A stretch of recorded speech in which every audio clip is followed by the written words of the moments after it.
Bismillahirrahmanirrahim. Assalamualaikum warahmatullahi wabarakatuh. Alhamdulillah wassalatu wassalamu ala Rasulillah wala haula wala quwata illa billah. Allahumma salli ala sayyidina Muhammad wa ala alihi sayyidina Muhammad. Amma ba'd. Baik, kita kali ini ingin membacakan teks ceramah yang berkaitan dengan 3 perkara yang membuat orang itu bertaubat. Yang pertama, orang yang ingin bertaubat itu ia ingat akan keburukan-keburukan dosa. Ini yang biasanya menyebabkan orang itu bertaubat. Dia ingat keburukan-keburukan dosa. Kenapa? Karena satu keburukan dosa akan banyak menimbulkan hal-hal yang buruk lainnya. Lalu apa saja keburukan dosa itu? Yang pertama, keburukan dosa itu membuat ibadah kita ditolak oleh Allah Subhanahu wa taala. Itu keburukan dosa. Jika aku berdosa seperti ini, aku sembahyang tidak ada nilainya. Aku bersedekah tidak ada nilainya. Aku berbuat baik kepada ini, kepada itu, tidak ada harganya di sisi Allah Subhanahu wa taala. Dia selalu ingat keburukan-keburukan dosa sehingga membuatnya untuk segera bertaubat kepada Allah. Kemudian yang kedua, keburukan dosa itu membuat sedihnya Rasulullah Shallallahu Alaihi Wasallam. Dengan adanya kita berbuat dosa, membuat Rasulullah menjadi sedih. Rasulullah menjadi berduka kalau kita berbuat dosa kepada Allah Subhanahu Wa Taala. Kemudian yang ketiga, keburukan dosa itu mendekatkan kita kepada siksanya Allah Subhanahu Wa Taala. Jadi kalau kita banyak melakukan dosa, maka berarti kita mendekatkan diri kita kepada siksanya Allah Subhanahu wa taala. Nauzubillah.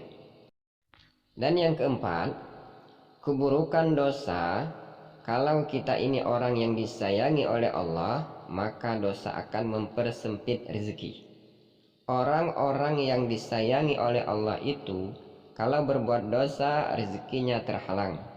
Tetapi jika yang berbuat dosa itu orang yang tidak disayangi oleh Allah Subhanahu wa taala, semakin berbuat dosa maka semakin lancar rezekinya. Kenapa? Karena Allah berikan dia lanjuran, yakni istidraj. Sedangkan orang-orang yang beriman, orang-orang yang dikasihi oleh Allah, kalau berbuat dosa rezekinya disempitkan oleh Allah Subhanahu wa taala. Tujuannya apa? Supaya orang ini sadar, ini kalau orang itu disayangi oleh Allah Subhanahu wa taala.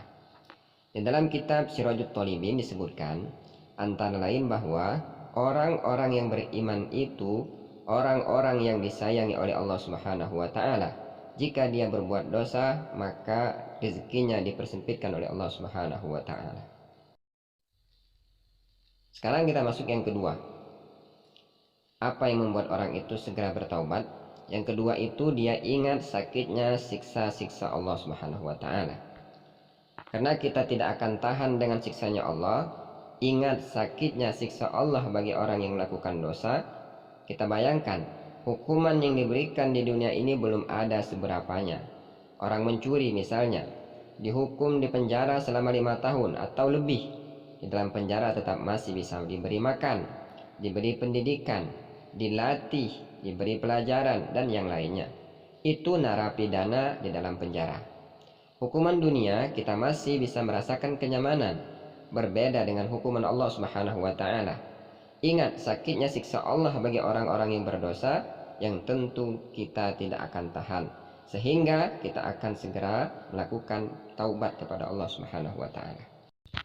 Yang ketiga, kita ingat akan kelemahan dalam menghadapi siksa Allah Subhanahu wa taala itu. Manakala orang tidak tahan akan panasnya matahari, tidak tahan jika dimasukkan ke dalam penjara, atau tidak tahan dengan gigitan semut, lalu bagaimana ia bisa tahan terhadap sengatan panasnya api neraka jahanam dan pukulan malaikat-malaikat zabaniyah atau patukan ular sebesar leher unta, sengatan kalajengking sebesar himar yang terbuat semuanya dari api neraka jahanam, dan juga siksaan Allah dalam neraka itu. Bagaimanapun sakitnya, bagaimanapun pedihnya, di situ tidak ada lagi kematian. Mati tidak ada lagi. Jadi terus-menerus orang-orang yang di neraka itu menderita.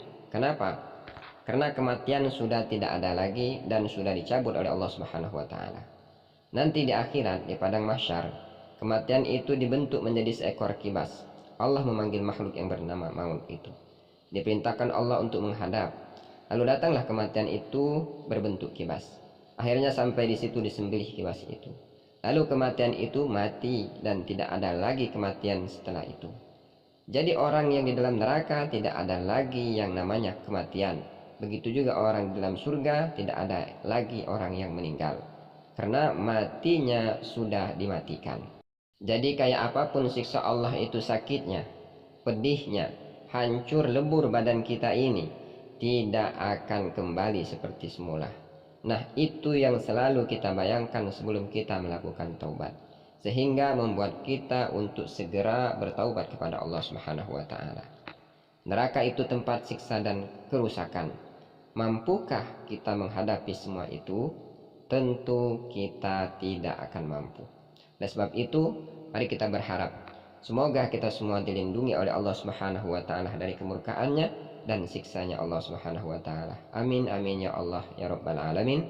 Wassalamualaikum warahmatullahi wabarakatuh.